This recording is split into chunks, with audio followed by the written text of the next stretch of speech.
Amém, amém. Vamos em pé, irmãos, ler a palavra do Senhor no Salmo 19.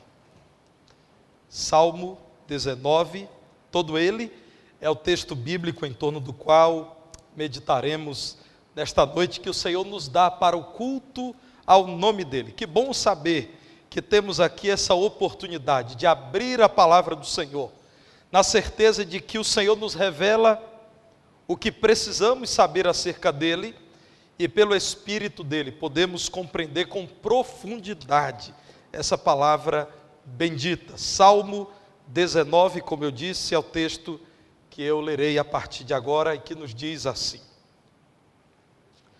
os céus proclamam a glória de Deus, e o firmamento anuncia as obras das suas mãos. Um dia discursa a outro dia, e uma noite revela conhecimento a outra noite. Não há linguagem, nem há palavras, e deles não se ouve nenhum som. No entanto, por toda a terra se faz ouvir a sua voz, e as suas palavras, até os confins do mundo. Aí pôs uma tenda para o sol, o qual, como noivo que sai dos seus aposentos, se regozija como um herói a percorrer o seu caminho. Principia numa extremidade dos céus, e até a outra vai o seu percurso, e nada refoge ao seu calor. A lei do Senhor é perfeita e restaura a alma. O testemunho do Senhor é fiel e dá sabedoria aos simples. Os preceitos do Senhor são retos e alegram o coração. O mandamento do Senhor é puro e ilumina os olhos. O temor do Senhor é límpido e permanece para sempre. Os juízos do Senhor são verdadeiros e todos igualmente justos. São mais desejáveis do que ouro, mais do que muito ouro depurado, e são mais doces do que o mel e o destilar dos favos. Além disso, por eles se admoesta o teu servo, em os guardar a grande recompensa. Quem há que possa discernir as próprias faltas? Absolve-me das que me são ocultas. Também da soberba guarda o teu servo, que ela não me domine. Então serei irrepreensível e ficarei livre de grande transgressão. As palavras dos meus lábios e o meditar do meu coração sejam agradáveis na tua presença, Senhor, rocha minha e redentor meu.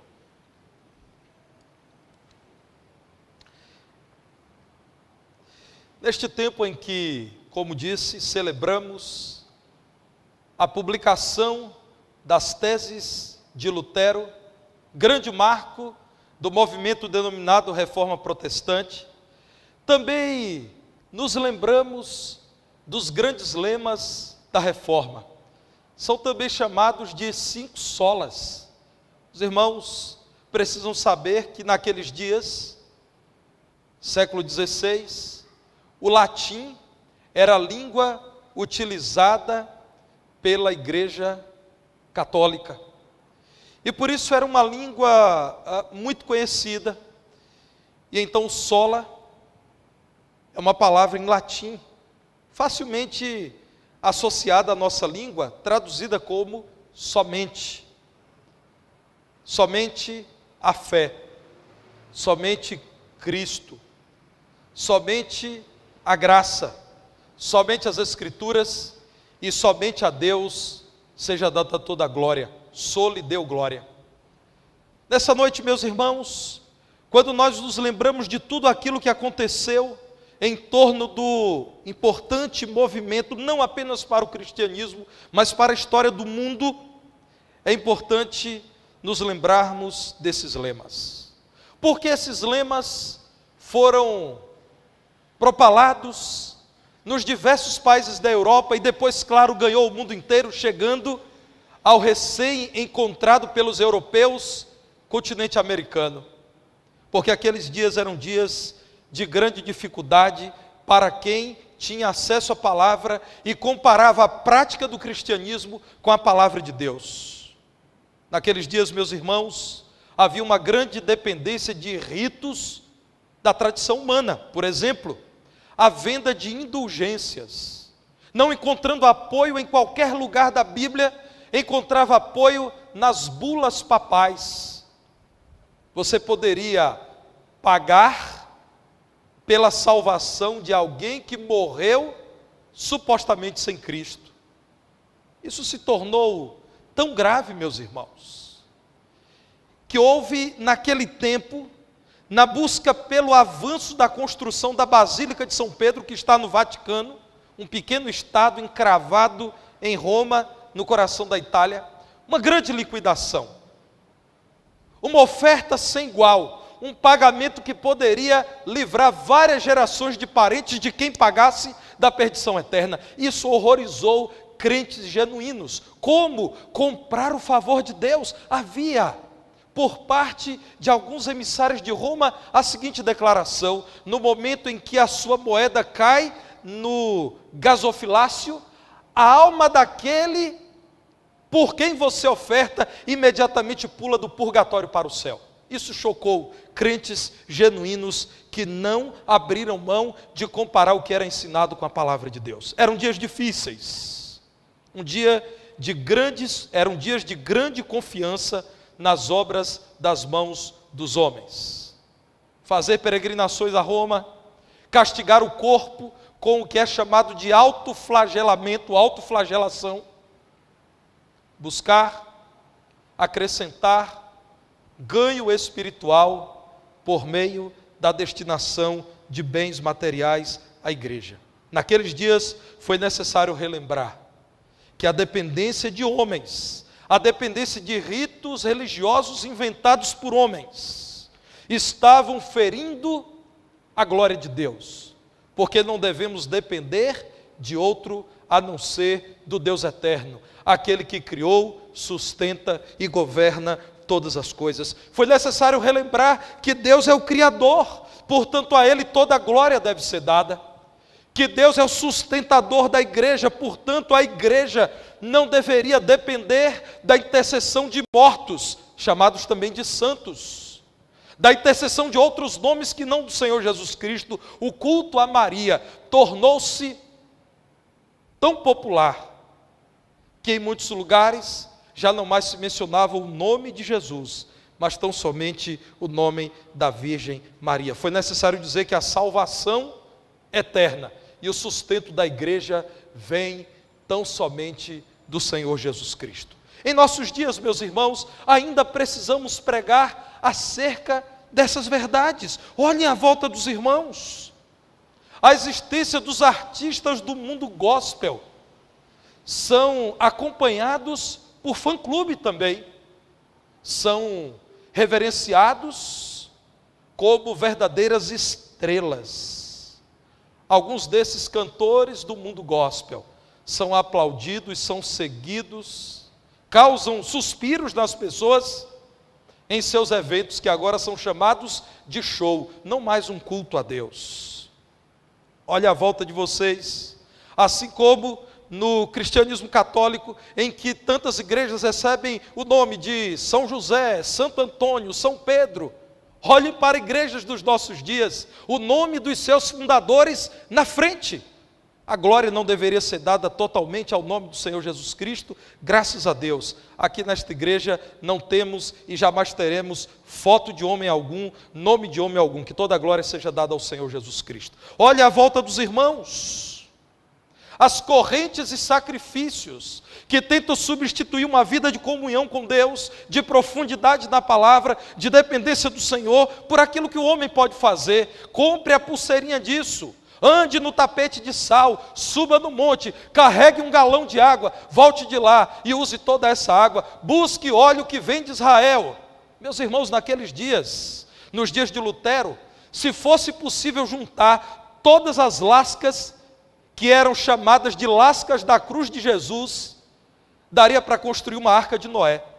Por todos os cantos da Europa, pessoas vendendo, dizendo, isso aqui é da cruz de Jesus, pagava-se caro, eu quero ter um amuleto desse, eu quero ter uma peça sagrada como essa.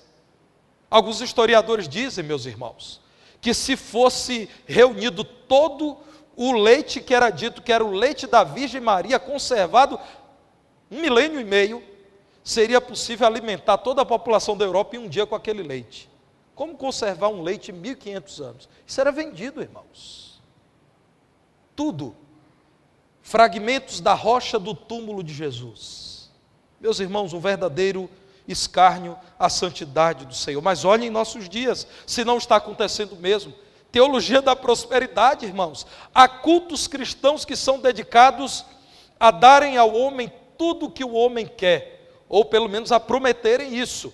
Entrem aqui, entreguem algum dinheiro e vocês receberão muito mais em troca. Corrente de prosperidade.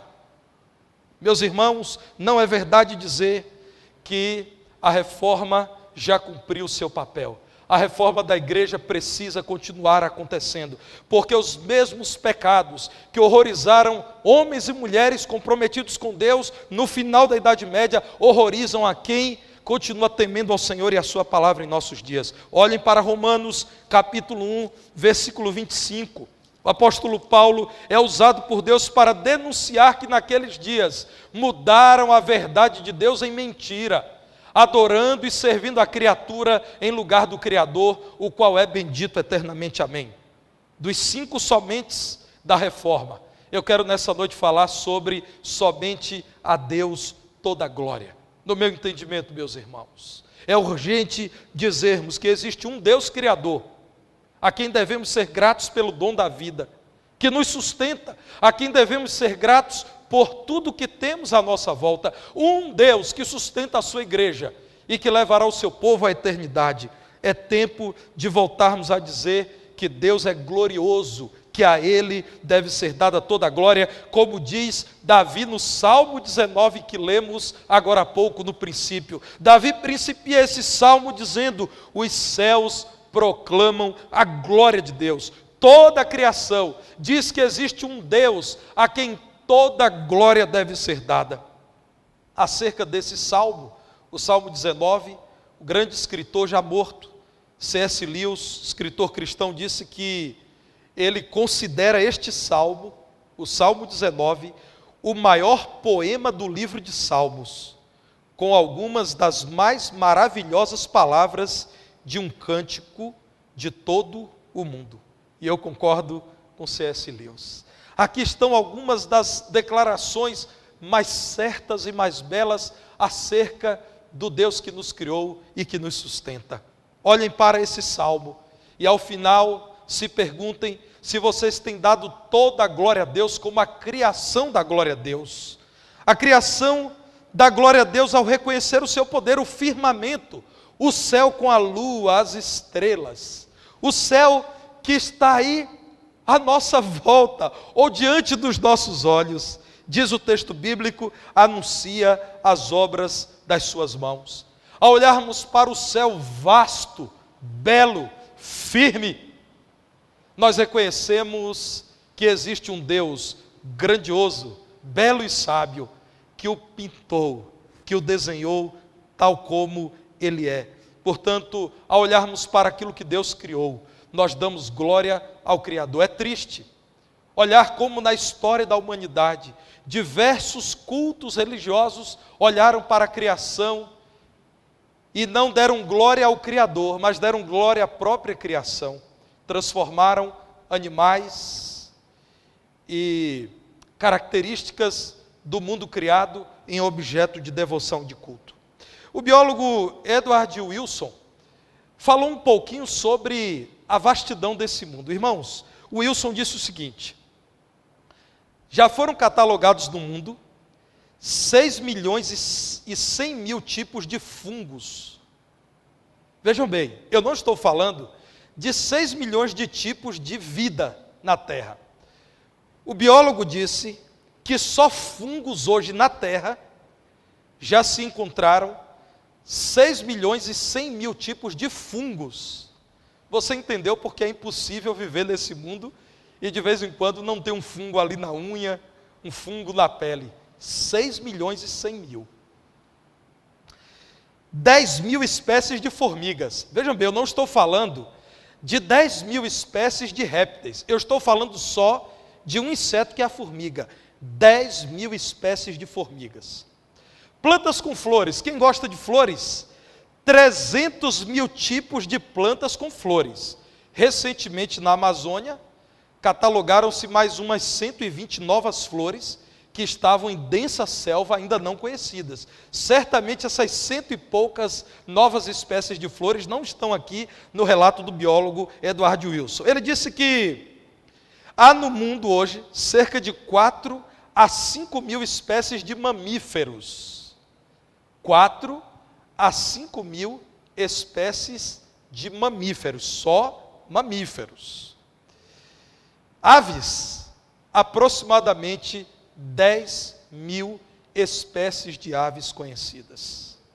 Será que é fruto do acaso? É claro que não. Você, como eu disse outro dia aqui no púlpito, dificilmente olharia para este piano e diria: que belo piano surgido ao acaso. Ele é autoexistente. Você sabe que as formas desse instrumento, as peças, os parafusos, o som que ele emite, tudo isso apresenta um criador. Alguém pensou e alguém construiu esse instrumento. Como olhar para tudo isso que descrevemos aqui e dizer não a Deus? Que absurdo, irmãos. Por isso o salmista diz: somente o louco, ao ver a criação de Deus, pode em seu coração dizer que não a Deus. Somente o louco diz: Deus não existe. Aliás, meus irmãos, eu não tenho fé para ser ateu. Eu acredito que é preciso ter muito mais fé para negar a existência de Deus do que fé até para crer que Deus existe. Eu não tenho tanta fé. Eu creio na existência de um Deus que tudo criou. Mas a criação também fala da sabedoria de Deus. E então no Salmo 19, Davi é usado por Deus a partir do verso 18 para dizer: vocês estão vendo o dia? O dia não conversa com a noite dizendo assim: ô noite, arruma as suas malas aí, vai embora que eu estou chegando. É isso que Davi está dizendo. Um dia fala com outro dia, sem que haja linguagem, sem que haja palavras. Versículo 3, não há som, no entanto por toda a terra se ouve a sua voz. No entanto você sabe, não há sinos tocando ao final da tarde para lembrarem: olha, a noite vai chegar. Não é necessário, irmãos, que haja uma explosão no universo para que você lembre que a madrugada está chegando ao fim. Sem palavras, sem voz, em toda a terra ouvimos Deus falando por meio da sua sabedoria, que estabeleceu o tempo do dia, o tempo da noite, e você não conseguirá impedir o nascer do sol. Você não conseguirá impedir o cair do sol. Um Deus sábio que sabe que você precisa da noite escura para dormir e do dia quente para plantar, para ter ânimo para trabalhar e para enxergar muito bem o que está à sua volta. Deus sabe que você precisa de tudo isso. Com sabedoria, Ele criou o dia, criou a noite, e diz a palavra de Deus que o sol é tal como aquele noivo que sai dos seus aposentos, ou como um herói, um atleta que corre o seu caminho de uma extremidade dos céus até a outra. O sol passa aquecendo, iluminando tudo, e nada foge ao seu calor. Um Deus sábio. Toda a criação, meus irmãos, reflete a sabedoria de Deus, a semente que guarda ali no seu interior tudo que é necessário para a existência de uma grande, de uma frondosa e frutífera árvore. Toda a criação nos fala de Deus. É por isso, irmãos, que desde que o homem pecou, toda a criação passou a sofrer. Às vezes, nós cristãos esquecemos disso. Deus amou o mundo. Lá em João 3,16, a palavra para mundo é cosmo, o mundo, o universo. Deus amou tudo que Ele criou. E às vezes, irmãos, esquecemos que a palavra de Deus ensina que a criação tem gemido e tem sofrido por causa do pecado do ser humano. O ser humano tem destruído aquilo que Deus criou. Talvez você precise lembrar de Gênesis capítulo 1, versículo 1. Lá no comecinho da Bíblia, a palavra de Deus diz que mesmo antes de criar o homem, criou no princípio Deus os céus e a terra. Será que Deus não amaria os céus e a terra? Gênesis capítulo 1, versículo 31 diz que viu Deus tudo quanto fizera, e eis que era muito bom. Tudo que Deus criou era muito bom. Agora olhe para o Salmo 148 e veja se toda a criação não é amada por Deus e se Deus não espera ser glorificado por tudo que Ele criou. Salmo 148, a partir do verso 3. Louvai-o, sol e lua. Louvai-o todas as estrelas luzentes. Louvai os céus dos céus e as águas que estão acima do firmamento. Louvem o nome do Senhor, pois mandou Ele e foram criados, e os estabeleceu para todos sempre. Fixou-lhes uma ordem que não passará. Louvai ao Senhor da terra, monstros marinhos e abismos todos, fogo e saraiva, neve e vapor, e ventos procelosos que lhe executam a palavra.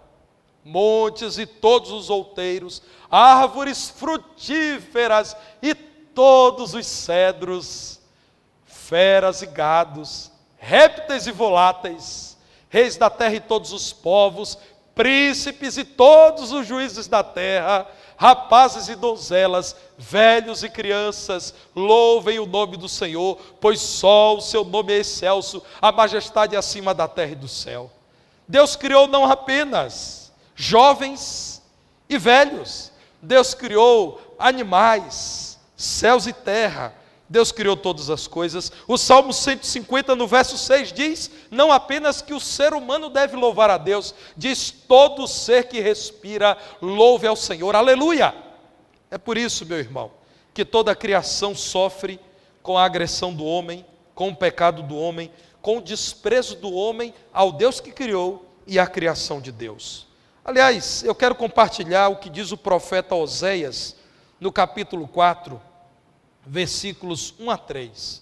Veja o que o profeta Oséias diz da parte de Deus. Oséias 4, a partir do versículo 1 até o versículo 3. Ouvi a palavra do Senhor, vós filhos de Israel, porque o Senhor tem uma contenda com os habitantes da terra, porque nela não há verdade, nem amor, nem conhecimento de Deus. O que só prevalece é perjurar, mentir, matar, furtar e adulterar, e há arrombamentos e homicídios sobre homicídios. Por isso a terra está de luto, e todo o que mora nela desfalece, com os animais do campo e com as aves do céu, e até os peixes do mar perecem. Irmãos, é triste ver que muitos cristãos evangélicos deram a movimentos que nem sempre têm temor a Deus a preocupação com o cuidado ambiental. Isso é papel da igreja. É papel da igreja dizer, não destruamos aquilo que Deus criou. Professor Lucas, o que seria do homem sem a possibilidade de beber da água do rio Itapecerica? Porque a maior parte do nosso corpo é constituída de água, né? Veja o que nós fazemos, irmãos. Nós nos matamos quando matamos o que Deus criou para a nossa alegria, para a nossa satisfação. Deus é pródigo em nos abençoar e nós somos insistentes em agredir aquilo que Deus criou. A terra, de onde vem o alimento que te satisfaz, tem os minerais que compõem o seu corpo. E a proteína? Você já pensou na proteína? Você precisa tanto de proteína. E o que é que há em cada plantinha? No capim, o que é que você encontra na terra? Aquilo que alimenta animais que produzem a proteína para você. Irmãos, que absurdo é nós acharmos que a defesa do meio ambiente não é uma causa da igreja. As pedras estão clamando. Gente até que não tem temor a Deus está dizendo, é um absurdo extinguirmos espécies, poluirmos os rios, destruirmos os oceanos. Tudo isso, irmãos, Deus criou para a glória dele, mas para a nossa alegria. Não sejamos destruidores daquilo que Deus construiu. É por isso que a palavra de Deus diz que toda a criação geme, sofre, se entristece por causa do pecado do homem. Isso está também em Romanos capítulo 8, a partir do versículo 19. Veja Romanos 8, 19. A ardente expectativa da criação aguarda a revelação dos filhos de Deus, pois a criação está sujeita à vaidade, A nossa vaidade, irmãos. A nossa sede por acumular. A nossa insatisfação com o que temos. Queremos ter cada vez mais e exploramos até o que nós não precisamos. Jogamos comida fora. Descartamos produtos porque não estão mais na moda. A criação está sujeita à vaidade, não voluntariamente, mas por causa daquele que a sujeitou. Na esperança, veja a esperança da criação, na esperança de que a própria criação será redimida do cativeiro da corrupção, dessa prisão em que a criação está, que é o pecado, para a liberdade da glória dos filhos de Deus. Porque sabemos que toda a criação, a um só tempo, geme e suporta angústias até agora. E não somente ela, mas também nós. Não apenas os animais, as plantas, os oceanos, nós também, que temos as primícias do Espírito, igualmente gememos em nosso íntimo, aguardando a adoção de filhos, a redenção do nosso corpo. O que a palavra de Deus está dizendo, meus irmãos, é que a humanidade, com toda a criação, está sofrendo e dizendo: ó Deus, vem encerrar logo esse capítulo tenebroso, que contempla todas as consequências da pecaminosidade humana, nos liberta desse cativeiro terrível. A criação dá glória a Deus, até mesmo segundo a palavra de Deus, dizendo que a criação sente que alguma coisa não está certa. A criação de Deus sofre com o resultado do nosso pecado e aguarda que um dia Deus liberte a sua criação disso. Então a criação dá glória a Deus. Mas o salmista diz: não é apenas a criação. Existe um livro com palavras que dá glória a Deus, assim como um livro sem palavras. Teólogos evangélicos têm dito isso. Deus nos tem falado por meio de um livro que contém 2 volumes. Um volume sem palavras, que é a sua criação, que fala da grandeza de Deus, que dá testemunho da glória de Deus. Mas existe um outro volume, que é um livro com palavras, que a Bíblia Sagrada é a revelação da sua vontade. E então o salmista, querendo dar toda a glória a Deus, depois de dizer que o Senhor é grande ao ter criado tudo, é grande ao sustentar tudo, é grande porque Ele criou tudo aquilo que nos enche de alegria e espanto, no versículo 7 ele diz: a lei do Senhor é perfeita. Ou seja, a palavra do Senhor é perfeita.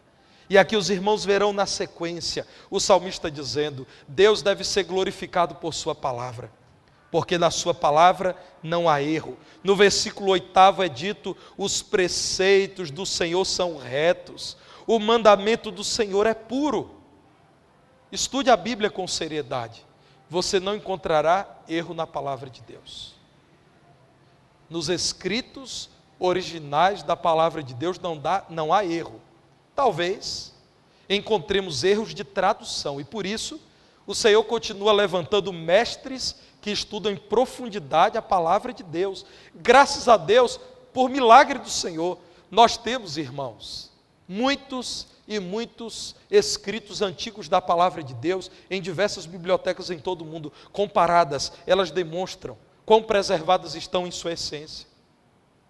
Você pode encontrar, numa versão bíblica, erro de tradução, mas a Bíblia, em seus escritos originais, não contém erro. Em tudo que a Bíblia se propõe a opinar, ela opina com segurança, com autoridade e com verdade. Meu irmão, o salmista fala também que a Bíblia não erra porque ela é inspirada. Versículo 9, os juízos do Senhor são verdadeiros. Quem revelou a Davi? Quem revelou a Moisés, que é também autor de Salmos? Quem revelou a Paulo? Quem revelou a Oséias? O Senhor que não erra. Portanto, aquele que os inspirou, lhes deu segurança ao supervisioná-los para que transmitissem a sua palavra. A palavra de Deus é suficiente. Deus é glorificado quando nós temos a coragem de dizer, apesar das críticas, que não existe outra fonte de autoridade para a igreja a não ser a palavra de Deus. Irmãos, é triste dizer isso, mas há crentes que não estão contentes com a palavra de Deus.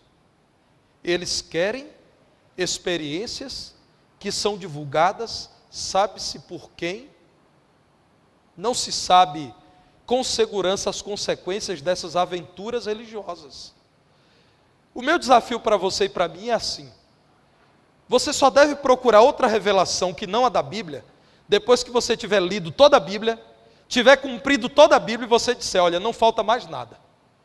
Mas meu irmão, se você não estuda a palavra de Deus, se você não praticou toda a palavra de Deus, você de fato ainda não está satisfeito nela. É por isso que você talvez tenha sede de outras experiências. Nós ouvimos isso o tempo todo, irmãos. Religiosos de diversos credos, volta e meia aparecem nas páginas policiais. Pessoas saem de outros países e vêm em busca de um médium, de um pregador, de um curandeiro. E ao final, revelam abusos sexuais, mentiras, ganância por dinheiro. Você quer ficar prevenido do engano? Você quer fugir desse tipo de estelionato religioso? Apegue-se à palavra de Deus, compare a Bíblia com aquilo que lhe é dito, com aquilo que você ouve falar. Desconfie daquilo que não tem fundamentação bíblica, a começar por aquilo que o pastor dessa igreja diz. Por favor, meu irmão, em nome do Senhor Jesus Cristo, se algum dia você vier a ouvir algo da minha boca que não possa ser confirmado pela palavra de Deus, me chame, apresente e diga, pastor, isso não combina com a palavra de Deus. E se você tiver certeza de que eu preguei algo que não está fundamentado na palavra de Deus, eu insto você em nome de Jesus a não me ouvir, a não me seguir. Essa igreja se reúne em assembleia e me exonere, e me demita da função de pastor. Esse púlpito não é meu. Vocês são povo de Deus. Eu preciso ter temor a Deus e um respeito tão grande por vocês, meus irmãos, a ponto de não contar histórias da carochinha aqui, e não envolver os irmãos na minha personalidade, nas minhas preferências. É meu dever, e isso foi firmado diante de Deus quando fui ordenado ao santo ministério da palavra, pregar a palavra e somente a palavra. Não aceite uma pregação que não seja bíblica. Exija isso dos pastores da igreja. Espere isso da igreja. Espere da primeira igreja batista, que exista um livro sobre esse púlpito, que é aberto, lido, explicado e aplicado à vida dos irmãos. Irmãos, não há um crente que se oriente pela palavra de Deus que não esteja satisfeito no Senhor. Essa geração é uma geração insatisfeita com o Evangelho, porque é ignorante acerca da Bíblia. Precisa dos embalos, dos shows, dos eventos com fundo preto, luzes e gente pulando e gritando. Precisa disso, claro. Não está satisfeita na palavra de Deus. Fujam disso, irmãos. Talvez, em uma época da sua vida, você esteja fascinado por isso, mas isso não vai te sustentar quando Satanás te tentar. Quando Satanás estiver tentando a você, não adianta a palavrinha de ordem, não adianta pular, acender luz e dizer uhul. Não. Você precisa repreender Satanás pelo poder da palavra. Está escrito, Satanás, vai embora, porque só a Deus eu adorarei, e só a Ele darei culto. O nosso Senhor Jesus Cristo repreendeu o inimigo que também batalha contra nós, porque ele é inimigo de tudo que pertence a Deus, pela palavra. O Senhor Jesus Cristo citou o livro do Deuteronômio por 3 vezes, a lei de Deus. Meus irmãos, não é agradável, é incômodo, mas quão necessário é que um pastor diga, vocês estão errados. Toda vez que vocês procuram um culto que seja agradável a vocês, vocês estão errados. Toda vez que vocês procuram um pregador que diga que vocês são o máximo, a maravilha ao cubo, elevada à 10ª potência, Lucas. Toda vez que vocês procuram uma igreja que possa dar a vocês uma experiência sensorial, música empolgante, vocês estão errados, irmãos. Vocês precisam procurar um lugar em que o Senhor Jesus Cristo é glorificado em cada hino, pela leitura da palavra, pela oração, pela ordem, pela decência no culto. Nós estamos vivendo uma época em que surgiu a figura triste do pregador coach. O pregador coach, ele vai dizer a você que a vida cristã é muito simples. É uma coleção de frases de efeitos. Frases de efeito. O pregador coach não está com você no leito de hospital quando você está doente. Está o pastor que confronta você. O pregador coach não está com você quando você lá nos seus negócios é tentado a sonegar o imposto, mas o Espírito Santo disse que é mentira, você vai mentir. Por isso, apesar da dificuldade, pague o imposto. O pregador coach não está com você quando você está ensinando o seu filho. O pregador coach está com você naquele momento da distração em que você liga lá o YouTube e diz: agora eu vou ouvir um troço aqui muito gostoso de se ouvir. Palavra de Deus, dá glória a Deus. No versículo 10, é dito pelo salmista que a lei de Deus é mais desejável do que muito ouro, é mais doce do que muito mel tirado do favo. Sinceramente, você já tem essa convicção? A Bíblia me é mais valiosa do que muito ouro, me é mais saborosa e mais doce do que muito mel puro. A palavra dá glória a Deus. Mas a essa altura talvez você diga: pastor, o salmo acabou. Acabou no versículo 11, tem mais salmo aí. Parou por aí? A criação dá toda a glória a Deus, a escritura dá glória a Deus. E o que dizem os versículos 12, 13 e 14? Dizem que o padrão moral de quem foi criado por Deus e ouve as palavras de Deus também dá toda a glória a Deus. O IESB diz assim: ter a palavra nas mãos é bom, tê-la na mente é ainda melhor, mas ter a palavra no coração é que nos transforma e edifica em Cristo. E aí o salmista diz: Deus deve ser glorificado na vida de vocês. Versículo 12: Senhor, me ajude a entender os pecados que ainda estão ocultos em meu coração, aqueles dos quais ainda fujo, aqueles para os quais ainda não tenho um olhar atento, Senhor.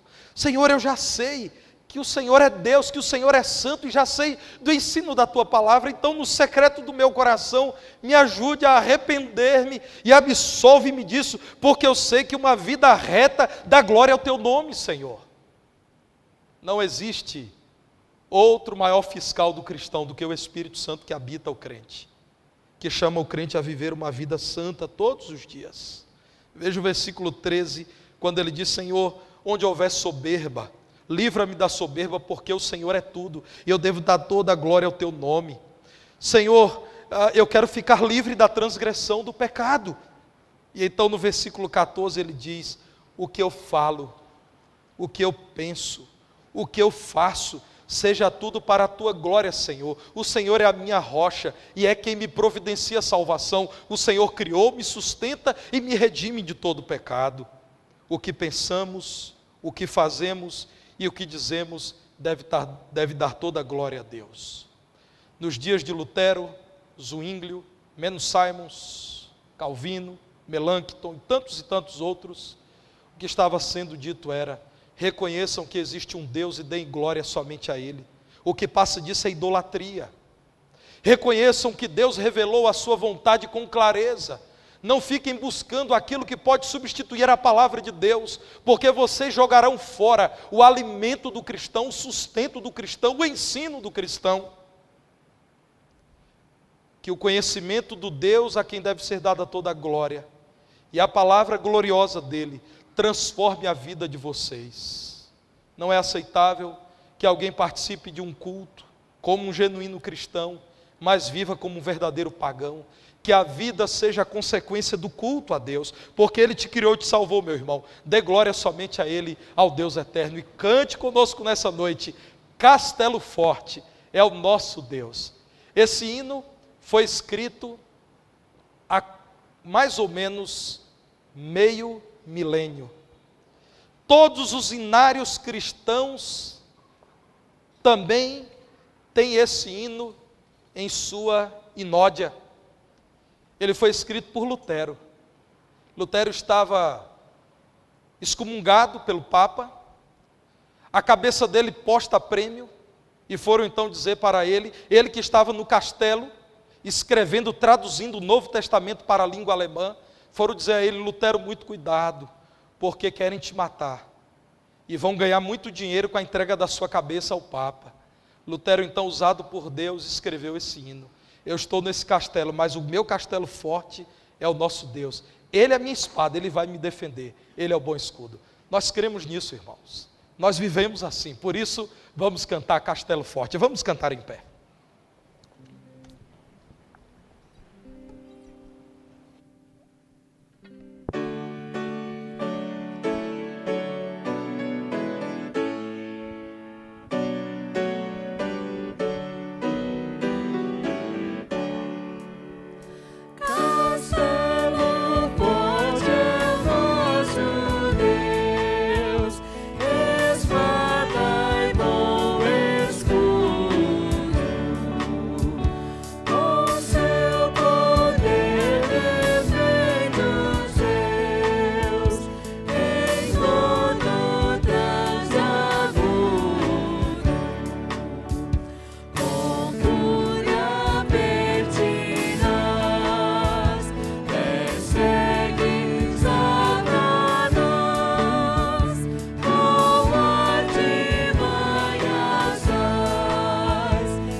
Oremos. Toda glória damos